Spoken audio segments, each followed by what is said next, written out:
Welcome back to Newsmaker Live. Thank you very much for staying tuned. We're here with Sue and Velika. We're discussing sexual abuse and we're also taking your calls. But before we take the next call, let's talk about the program that is planned for February 14th.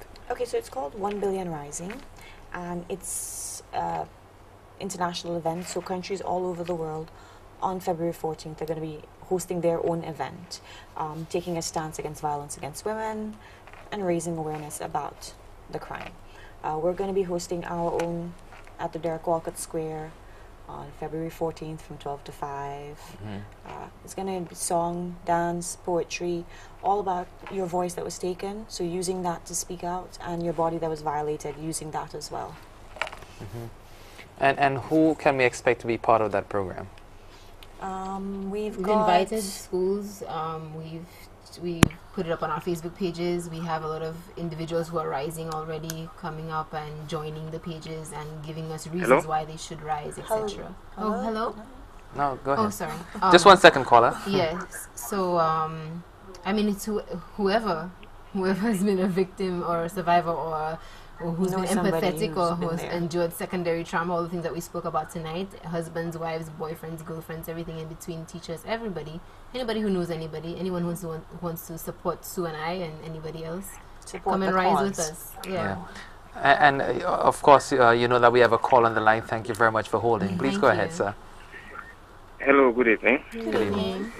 I just want to say that topic is a very good topic because I actually know people that have been through that.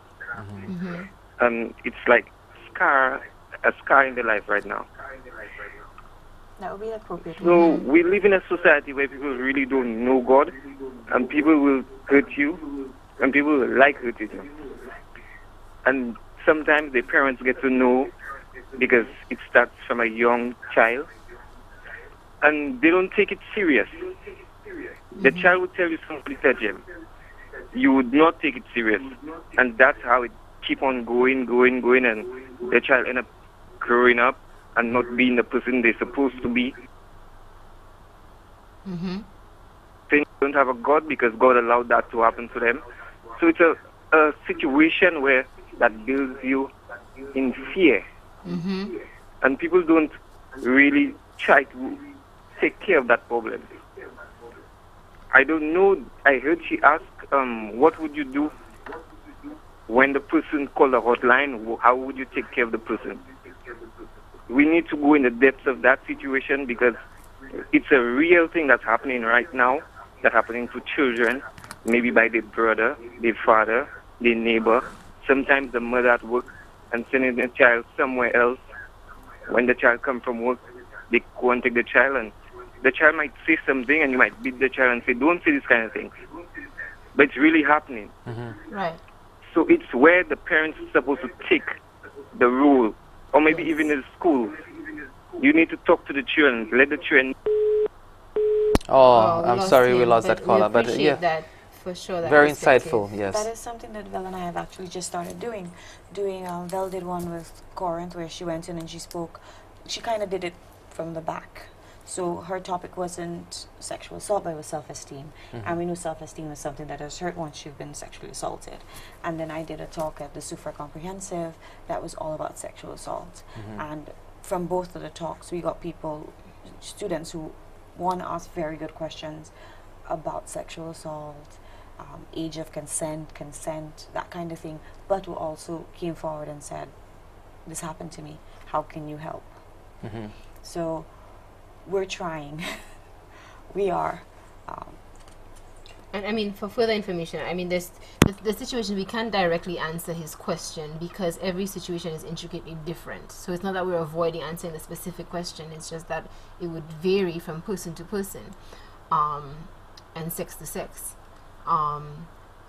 But I mean, when we leave the show, of course, you put our information out for people to contact us directly for the direct questions. If he knows someone specifically that he's advocating on behalf of, that's great. Our website has a lot of information as well, and we do a lot of referrals as well because we're not a registered company as yet. So there's only so much that we can actually do legally. Hello, good night. Yeah, just 1 second, caller. Sorry. So if you can hold first. So we encourage him to call us when the number does go up, and if there's a specific question he's asking, then definitely, and if it's general, please call us as well. Yes, go ahead, caller. Thank you very much for holding. Hello, good night. Good night. I know of a situation where the child have been molested by her grandfather, and it has been reported to the police office, and nothing has been done. And the parents has sent letters to the police commissioner, police complaints unit. We have sent letters to human services. We have tried everything, and this matter has been there for, it's about 2 months. 2 months, okay. 2 months, and nothing has been done. The perpetrator is not, they haven't even called him to question him at the station. Well, from my understanding of these situations at times, the police take a little longer to make sure that they have all the information and then they act. So I will not say that because they have not done anything in 2 months, that nothing will be done. If all the evidence has been produced, if all the information has been given, I have no doubt that the police will follow up with the case. And there is actually a special victims unit within the police force where they deal with sexual crimes. So I would imagine that they would address that issue. The parents have given their statement, the child have given her statement, and the witnesses who have given their statement also. Okay. And we are trying to find the child's file. And we have called the station. They said they send the file to the DPP's office. We have sent a letter to the DPP's office. They have no record of these files. Okay. Wow. Okay. Well, that's something we'd have to follow up on as journalists. We need to dig into it. And the police officers they're treating the parents like they are the perpetrator. And like we were wrong to report the case. Okay. All right. Well, that's something you probably need to follow up with the newsroom on so that we can get on the police. And that is more traumatized to the family. I could imagine. Yes. I could imagine. Because I want to say two things to that. In no particular order, because they're both very important. But thank you very much, caller. Yes, thank you. But I will say, okay, in a particular order, as a victim advocate, I will say, I'm going to ask what's being done for that child. There she is waiting these 2 months and however long, and I want to know what has been the intervention on that level. And I want to point out that our justice system has not been trained and is not prepared to handle these cases and don't understand the sensitivity of it, because there's no reason why this man should be calling, and that's why we're here on the show, to say that this is happening, and we're very happy to know that this is happening. And we again hope that he takes you up on that offer to call, because as journalists that is a responsibility, but also for us as advocates, we will definitely see what we can do. If you give us a call, we'll see how we can help. For sure. Yeah, I'm particularly concerned about these. I mean, they bother me. They reach down to the depth of me. I mean, when I hear about sexual abuse and that kind of thing, especially when it comes to children, it just has that effect on me. Good evening, caller. Please go ahead. Yes, I have a question. I know over the last 10 years there seems to be a shift in culture where there's been a lot of women and or gayism have risen. And whilst most of the abuse seems to be centered around men to women, has there been situations where women are being abused by women, but at the same time that seems to be out of the framework or out of the fray? So I would like the two specialists to tell me, if at all, in their research, they find situations because of the culture of gayism that women are also being abused by women. Thank you. That's an excellent question. Yes, definitely. We can actually say that we've had people who've come up and said that, but because homosexuality is just something that is looked down upon here, it's not going to be easy for somebody to come forward and say, listen, I was raped by a man as a man, or a woman as a woman. Because homosexuality is frowned upon in every sense of the word in St. Lucia. This is a human rights issue, and in our society in general, we're not prepared, we're not equipped, we're not sensitized, we're not educated, we don't understand these issues where it matters. Sue and I understand, and maybe you understand, of course the man who just called understands, and many people in their living rooms are nodding their head as this man calls. But where it matters at the top, where actual change from a human rights perspective from legislation and policy perspective, where it actually matters to get the long-term care for these people, or to even acknowledge that it is possible for a woman to rape a woman, for a man to rape a man, for a woman to rape a man, and every age in between. To validate him, yes, it happens, and no, we're not as a society prepared to handle it as but yet. Yes, but we we're have had working people on who it, have said that has and we happened have- to them. yes, and we- So, but because of the state of society, it's going to take time for us to be able to do that, because if you're not going to recognize homosexuality, how do you recognize people who are homosexuals and come forward having been victimized? Good evening, caller. Please go ahead. Good evening.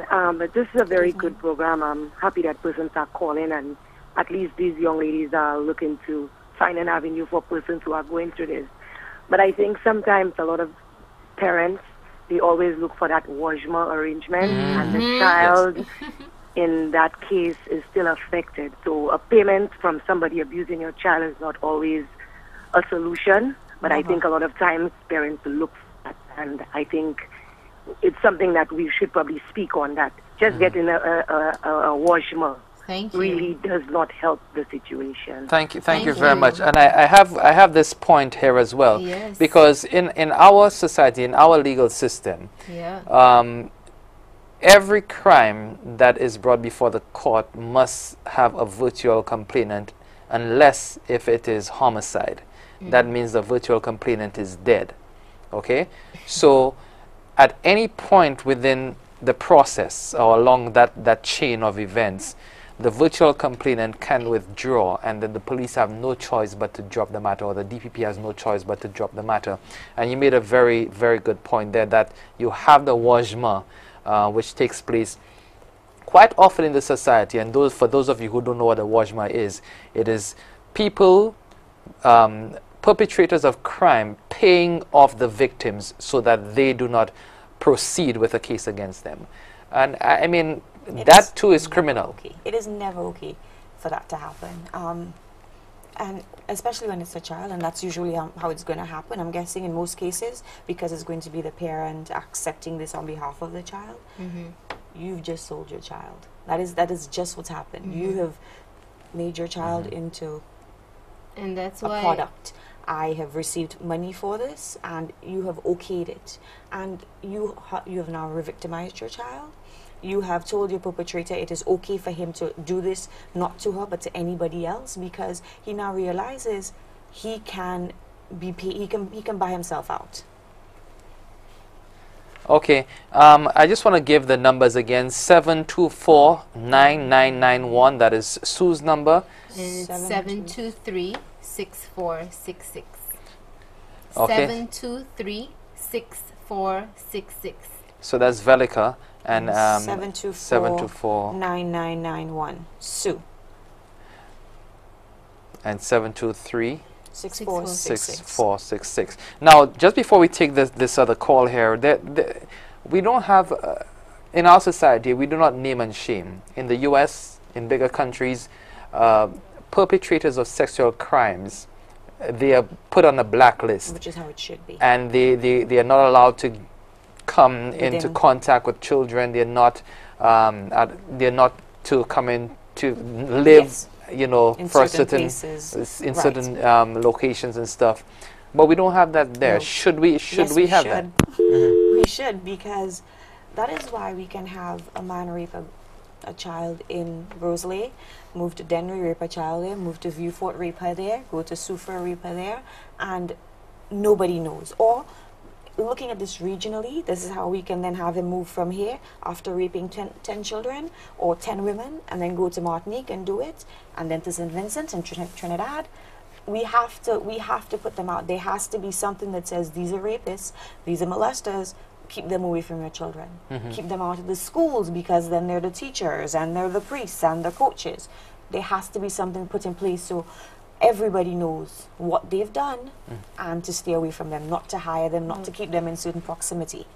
No. We have another call. Let's just take that caller. Sure, Just hold your thought, Velika. Good evening. Please go ahead, caller. Good evening. Good evening. Hi, Clinton. I just Hi. really want to commend these two young ladies on what they are doing. I think it is so courageous and it takes a tremendous amount of courage and strength of character actually to get into that sort of thing. I really want to commend them. I hope that that it actually works out, that it is another level of support for our young ladies and adults as well. Who get And young men. And young men. I'm coming to the young men as Okay, well. sorry. I was not going to ignore them at all because I am very, very much aware that we actually have young men and adult men as well who are being violated, as the lady said. So I really want to commend them. And it was interesting that the caller brought up this thing on homosexuals and gay people, because there's been this interesting conversation ongoing in St. Lucia about what defines gay rights, when we want to call it gay rights, and sometimes really what it is an issue of human rights and not gay rights at all, as I think it was Velica who actually pointed that out. There are some times when it comes to abuse, it's not about whether it happened in a relationship or not. How comfortable are we making these people feel that they can come out and say, I have been abused in whatever the circumstance was. And it possibly is something that we need to start thinking about again, that we need to really focus on our human rights as we look at the issue of abuse and sexual abuse in our society. It is still a taboo subject, but it is so very, I know she didn't say prevalent, it is prevalent. It's become a lifestyle for some people, and it is something that we need to really wait and look at closely and decide what we're going to do about it as individuals, to offer support and to make changes in our society. Thank you So very I much. just wanted to really commend it and see. I've really enjoyed the program, and I feel really, really proud that there are young women like that who are prepared to get involved, to heavily involved and offer support. Thank you very much. And yes, commendations are in order for both of you. Courageous task of taking this on. Velica, you were saying something. I was saying something. I was saying so much. You were actually talking about whether or not these the perpetrators should be named and shamed. And I was saying, yes, it is an issue of accountability, and that has its place, and I agree with that. But I want to add to it that, again, from a human rights perspective, they are people too, the perpetrators, and a lot of the time a perpetrator was also a victim. So I'm looking again and again and again to rehabilitation. I just want to put that out there as well.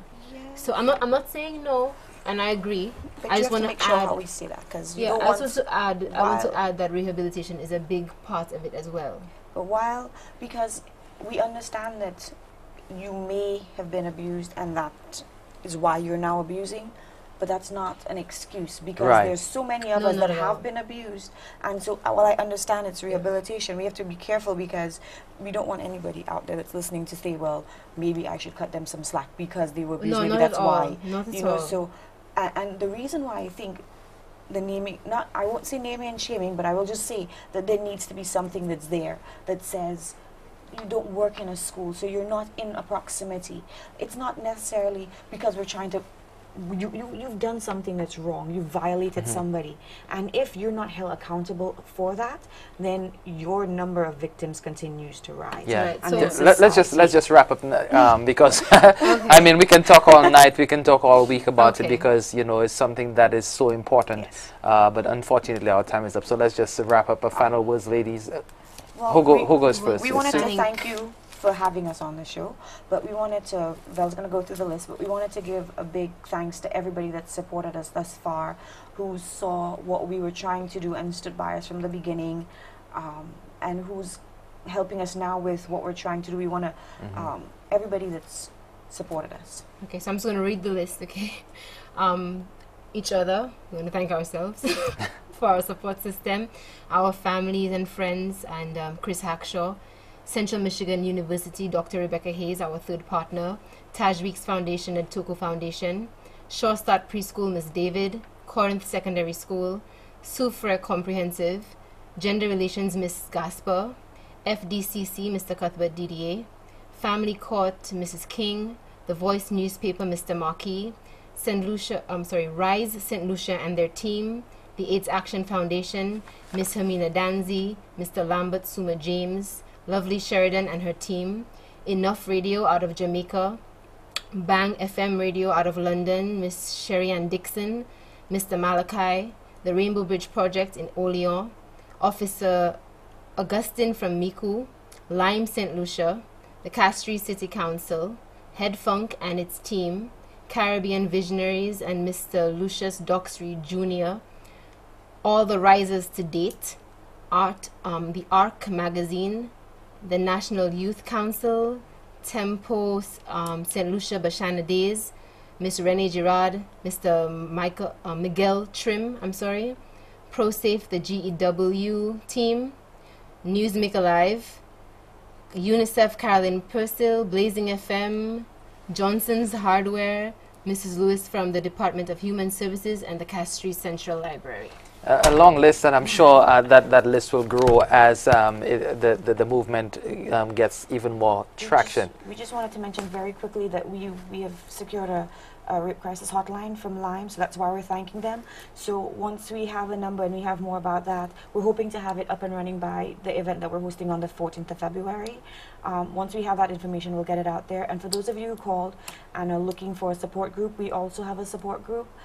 So you can give us a call and we can try to schedule you in. Well, thank you very much, ladies. Sue Dathon and Velika Lawrence, it was a pleasure to have you on Newsmaker Live. Thank you so much. Just before we leave, a program note tomorrow on Dollar Factor Live. Delia asks you to mind your business. Are you really good at what you do? Perhaps even better than your boss, and getting frustrated and afraid to take the next step. Her guest will show you how your talent, even an enjoyable hobby, can be your ticket to financial independence, and tell you ways to find the money you'll need to start up. Her guests are Marcellus Joseph from Belfund, Kurt Eli Box from Blueprint St. Lucia, the winner of the Young Entrepreneur Award, and Jamal Daniel from the Cell, Entrepreneur of the Year. That's Dollar Factor Live tomorrow, 8:30 p.m. only on DBS. On behalf of my entire team, I'm Clinton Reynolds. We'll see you next time. Don't forget to join me on the weekend for Press Club. Until that time, have a good one.